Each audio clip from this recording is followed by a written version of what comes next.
శ్రీ గురుభ్యో నమః. శ్రీ మహాగణపతే నమః.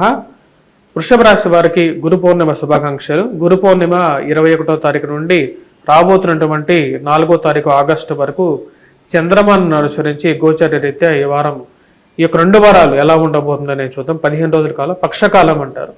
పౌర్ణమి నుండి అమావాస్య వరకు ఎలా ఉండబోతుందని చూద్దాం. ఈ యొక్క 15 రోజుల కాలంలో మనం గమనించినట్లయితే ముఖ్యంగా గురువు యొక్క స్థితి అనేది కుజుడితో కలవటం అనేది జరిగింది. వృషభ రాశి వారికి వ్యయ స్థానాల్లో ఉంది. అదేవిధంగా రాజ్యస్థానంలో శని వక్రత్వంలో ఉన్నాడు. మరియు అదేవిధంగా ఈ రాశి వారికి వచ్చినప్పటికీ కేతువు చతుర్థంలో, పంచమంలో కేతుగ్రహ సంచారం అనేది ఉంది. పంచమంలో కేతుగ్రహ సంచారం, అదేవిధంగా బుధుడు, శుక్రుడు, రవి కలిసినటువంటి యోగం అనేది తృతీయంలో ఉన్నదన్నమాట. రవి యొక్క మార్పు అనేది తృతీయంలో జరగటం జరిగింది.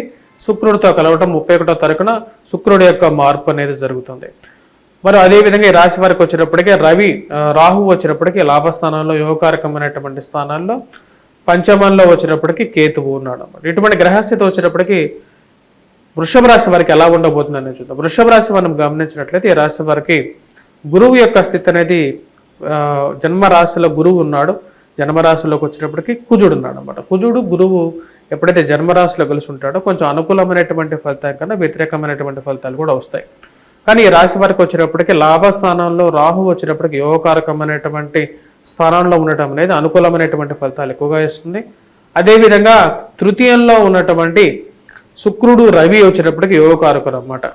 అంటే ఉద్యోగ సంబంధితమైన విషయాల్లో వీరికి అనుకూలమైనటువంటి ఫలితాలు ఇస్తుంది.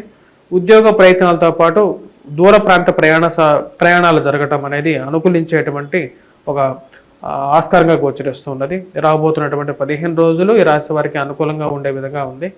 ముఖ్యంగా ఉన్నత స్థాయిలో ఉన్నటువంటి స్త్రీ పురుషులతో సత్సంబంధాలు పెరగటం అనేది ఒక సానుకూలం. సన్మానాలు జరగటం, పేరు ప్రఖ్యాతులు రావటం, మీరు చేస్తున్నటువంటి పనికి, మీరు పనిచేస్తున్నటువంటి ఆఫీసెస్లో కానీ లేకపోతే కార్యాలయాలు ఏవైతే ఉన్నాయో వాటిలో ఒక రకమైనటువంటి గుర్తింపు అని పొందటం, అదేవిధంగా పెద్ద స్థాయిలో ఉన్నటువంటి వారు మిమ్మల్ని మెచ్చుకోవటం అనేది కూడా మీకు అనుకూలంగా ఉంటుంది. తండ్రి గారితో సత్సంబంధాలు ఏర్పడటం అనేది ఒక మంచి అనుకూలమైనటువంటి ఫలితంగానే చెప్పచ్చు. అదేవిధంగా ఉద్యోగపరంగా కూడా ఉన్నత స్థాయిలో ఉన్నటువంటి స్త్రీ పురుషులతో, హైయర్ ఆఫీషియల్స్తో వీరి యొక్క కలయిక జరగటం, ఆ కలయిక ద్వారా మరి అదేవిధంగా రాజకీయ నాయకులతో సత్సంబంధాలు ఏర్పడటం అనేది మీకు మంచి ప్రతిఫలాన్ని ఇస్తుంది అని చెప్పి మీరు ఆశించగలుగుతారు అన్నమాట. అటువంటి స్థితిలోకి వెళ్ళగలుగుతారు. మరి అదేవిధంగా విదేశాన్ని ప్రయత్న సంబంధితమైన విషయాల్లో కూడా తృతీయంలో ఉన్నటువంటి శుక్రుడు, రవి ఇద్దరు యోగకారకమైనటువంటి గ్రహాలుగా చెప్పచ్చు. 22వ తారీఖు నుండి బుధుడు, చతుర్థంలో ఉన్నటువంటి బుధుడు వక్రత్వంలోకి వెళ్ళబోతున్నాడు. వక్రత్వంలో ఉన్నటువంటి బుధుడు, అదేవిధంగా శని కూడా యోగకారకమైనటువంటి స్థానంలో లేకపోయినప్పటికీ కూడా బుధుడు యొక్క యోగకారకమైనటువంటి ఫలితం మీకు పొందగలుగుతారు.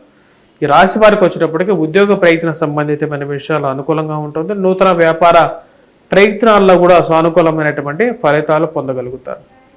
మరి మిగతా విషయాలు చూసుకుంటే సంతాన సంబంధితమైన విషయాలు ఈ రాశి వారికి కొన్ని కష్టాలు అనేవి ఎక్కువగా ఎదురవుతూ ఉంటాయి. దానికి ముఖ్య కారణం వచ్చేటప్పటికి ఎక్కువగా జన్మరాశిలో ఉన్నటువంటి గురువు, ఎప్పుడైతే గురువు జన్మరాశిలో ఉంటే ఆరోగ్యపరంగా కొన్ని అనుకూలత, అదేవిధంగా కొన్ని ప్రాబ్లమ్స్ కూడా ఎదురవుతూ ఉంటాయి. ఎందుకంటే జన్మరాశిలో కుజుడు కూడా ఉన్నాడు కాబట్టి కుజుడు జన్మరాశిలో ఉన్నప్పుడు ఆరోగ్యంలో కొన్ని ప్రభావాన్ని చూపిస్తూ ఉంటాడు. ఆ విషయాన్ని జాగ్రత్తగా ఉండాలి. పంచమంలో కేతువు కూడా కొన్ని కష్టాలు కలిగిస్తాడు. జన్మరాశిలో ఉన్నటువంటి కుజుడు చతుర్థాన్ని చూస్తుంటాడు కాబట్టి అది కొంచెం ప్రతికూలమైనటువంటి ఫలితాలు ఇస్తుంది. కుజుడికి 2 దృష్టులు ఉంటాయి. త్రిపాద దృష్టి అంటారు. ముందుగా వచ్చేటప్పటికి చతుర్థాన్ని, దాని తర్వాత 2వ పాదం వచ్చినప్పుడు అష్టమాన్ని చూస్తాడు అన్నమాట. చతుర్థాన్ని చూస్తున్నప్పుడు తల్లిగారి ఆరోగ్య సంబంధితమైన విషయాలు, మరియు అదేవిధంగా ఆరోగ్యపరంగాను సెల్ఫ్ డ్రైవింగ్లోనూ కష్టాలు ఇస్తాడు. అష్టమంలో కుజుగ్రహ దృష్టి పడినప్పుడు ఏమవుతుందంటే వైవాహిక జీవితంలో కొన్ని కష్ట నష్టాలు కూడా కలిగిస్తూ ఉంటుంది. భార్యాభర్తల మధ్య సయోధ్య విషయంలో తగు జాగ్రత్తలు అనేది తీసుకోవాలి. ఆరోగ్యపరంగా కొన్ని చికాకులు అనేవి కుజుడు జన్మరాశిలో ఉన్నప్పుడు కలిగిస్తాడు. శని ఎప్పుడైతే వక్రత్వం బట్టి రాజ్యస్థానంలో ఉన్నప్పుడు ఉద్యోగపరంగా వృషభ రాశికి కొన్ని కష్టాలు, అంటే ఇష్టం లేనటువంటి ఉద్యోగంలో ఎక్కువగా కొనసాగటం అనేది కొంచెం ప్రతిబంధకంగా ఉంటుంది. మీరు చేసేటువంటి మార్పు గురించి, మీరు చేసేటువంటి ప్రయత్నాలు అంటే ట్రాన్స్ఫర్స్గా కానీ, లేక ట్రాన్స్ఫర్స్ గురించి కానీ, లేకపోతే ఉద్యోగపరంగా వేరే చోటుకి వెళ్ళాలి అని చెప్పి చేసేటువంటి మార్పుల్లో ఒక కదలిక అనేది రావడం జరుగుతుంది. ఆ కదలిక రావటానికి కూడా రవి యొక్క స్థితి అనేది చాలా యోగ్యకారకంగా ఉన్నప్పుడే జరుగుతుంది అన్నమాట. ఈ రాశి వారికి వచ్చినప్పటికీ మనం మిగతా విషయాలు బాగా గమనించినప్పుడు గ్రహస్థితి అనేది ఫైనాన్షియల్గా వీరికి కొంచెం ఇంప్రూవ్మెంట్గా ఉండే విధంగా ఉంది. చతుర్థంలో బుధుడు వక్రత్వం పొందినప్పుడు కొన్ని కష్టాల నుంచి వీరు బయటికి రావడం జరుగుతుంది. ఎందుకంటే చతుర్థంలో బుధుడు వక్రత్వం పొందినప్పుడు తృతీయంలో ఉన్నటువంటి ఏమైతే ఫలితాన్ని ఇచ్చాడో కొంచెం ఆ ఫలితాన్ని కూడా ఇవ్వడం జరుగుతుంది. ఫైనాన్షియల్గా 22వ తారీఖు నుంచి కొంచెం రొటేషన్స్లో కానీ స్పెక్యులేషన్స్లో కానీ కొంచెం అనుకూలత అనేది బాగా పెరుగుతుంది వృషభ రాశి వారికి. వృషభ రాశి వారికి ఒక రకంగా చెప్పాలంటే కొంచెం గుడ్ టైంగానే చెప్పచ్చు. కంపారేటివ్లీ చాలా రోజులు వీరికి కొన్ని కష్టాలు అనేవి ఎదురయ్యాయి. ముఖ్య కారణం వచ్చినప్పటికీ అంత అనుకూలమైనటువంటి లేనటువంటి గ్రహస్థితి అనేది కొంచెం ప్రతికూలంగా కలిగించింది అన్నమాట. అంటే కొన్ని విషయాల కోసం మనం ఎక్కువగా ప్రయత్నం చేసినప్పటికీ కూడా ఆ విషయాలు తొందరగా సొల్యూషన్ తీసుకోవన్నమాట. దానికి ఎక్కువసార్లు ట్రై చేయాల్సినటువంటి పరిస్థితి ఏర్పడడం అనేది కొంచెం ప్రతికూలంగా ఉంటూ ఉంటుంది. ఆ యొక్క విషయాన్ని నుంచి కొంచెం బయటకు రాగలుగుతారు.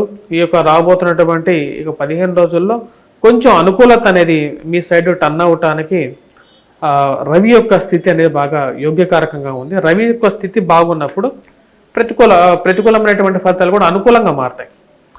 మరియు అదేవిధంగా ఈ రాశి వారికి వచ్చేటప్పటికి మిగతా గ్రహస్థితి గృహభవన కొనుగోలు సంబంధితమైన విషయాల్లో కూడా 22వ తారీఖు నుంచి ఒక నిర్ణయం తీసుకోవడం జరుగుతుంది.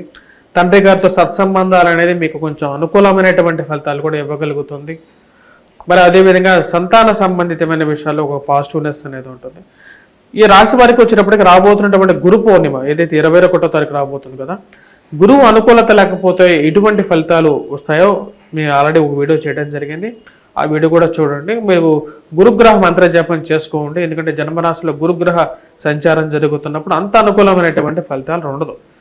ఆరోగ్యపరంగా కొంచెం అనుకూలత పెంపొందించుకోవటం కోసం, మరి అదేవిధంగా వైవాహిక జీవితంలో అనుకూలత పెంపొందించుకోవటం కోసం కూడా గురుగ్రహ మంత్ర జపం అనేది వీరికి బాగా పనికొస్తుంది. వివాహం గురించి ఎక్కువగా ప్రయత్నం ఎవరైతే చేస్తుంటారో వారికి కూడా వివాహంలో అనుకూలత కోసం కూడా గురుగ్రహ మంత్ర జపం చేసుకోండి. ఆదిశంకరాచార్యులు గారు కానీ ఎలాగంటే వేదవ్యాసుడు కానీ వ్యాస భగవానుడిని పూజించినట్లయితే ఎక్కువగా అనుకూలమైనటువంటి ఫలితాలు పొందగలుగుతారు. లేని పక్షంలో దత్తాత్రేయ స్వామి ఆరాధన చేసినా సరే మనకు గురుగ్రహ అనుకూలత అనేది ఎక్కువగా ఉంటుంది. అదేవిధంగా పంచమంలో పిల్లల గురించి ఎక్కువగా ఎవరైతే ప్రయత్నం చేస్తున్నారో ముఖ్యంగా కేతు పంచమంలో ఉన్నప్పుడు కొంచెం అనుకూలత అనేది తక్కువగా ఉంటుంది. కాబట్టి పంచమ గ్రహాల్లో ఉన్నటువంటి కేతు గ్రహానికి వచ్చినప్పుడు వినాయకుడి యొక్క పూజ ఇంట్లో మనం చేసుకోవచ్చు. చాలా సింపుల్గా ఇంట్లో చేసుకోండి. చిన్న చిన్న ప్రాబ్లమ్స్ నుంచి సొల్యూషన్ పొందడం జరుగుతుంది. ఉద్యోగ ప్రయత్న సంబంధితమైన విషయాల్లో ఇంకా అనుకూలత పొందాలి అంటే సూర్య భగవాను ఎక్కువగా పూజించాలి. ఆదిత్య హృదయాన్ని కానీ సూర్యుడిని కానీ ఎక్కువగా పూజించి ప్రతిరోజు సూర్యుడికి అర్ఘ్యాన్ని సమర్పించాలి. ఎందుకంటే అన్ని గ్రహాలకి 9 గ్రహాలకి అధిపతి ఎవరు అంటే సూర్య భగవానుడే అవుతాడు. కాబట్టి ఆ యొక్క సూర్య భగవాను ఎక్కువగా పూజించినట్లయితే సరిపోతుంది అన్నమాట. ఇక రాశి వారికి వచ్చేటప్పటికి ఓవరాల్గా ఈ యొక్క 15 రోజుల కాలం అనుకూలమైనటువంటి కాలంగానే చెప్పొచ్చు. కొన్ని ఇబ్బందులు ఉన్నప్పటికీ కూడా వాటి నుంచి అధిగమించి ముందుకు రాగలుగుతారు. వ్యాపార ప్రయత్నాల్లో కూడా అనుకూలంగానే ఉంటుంది.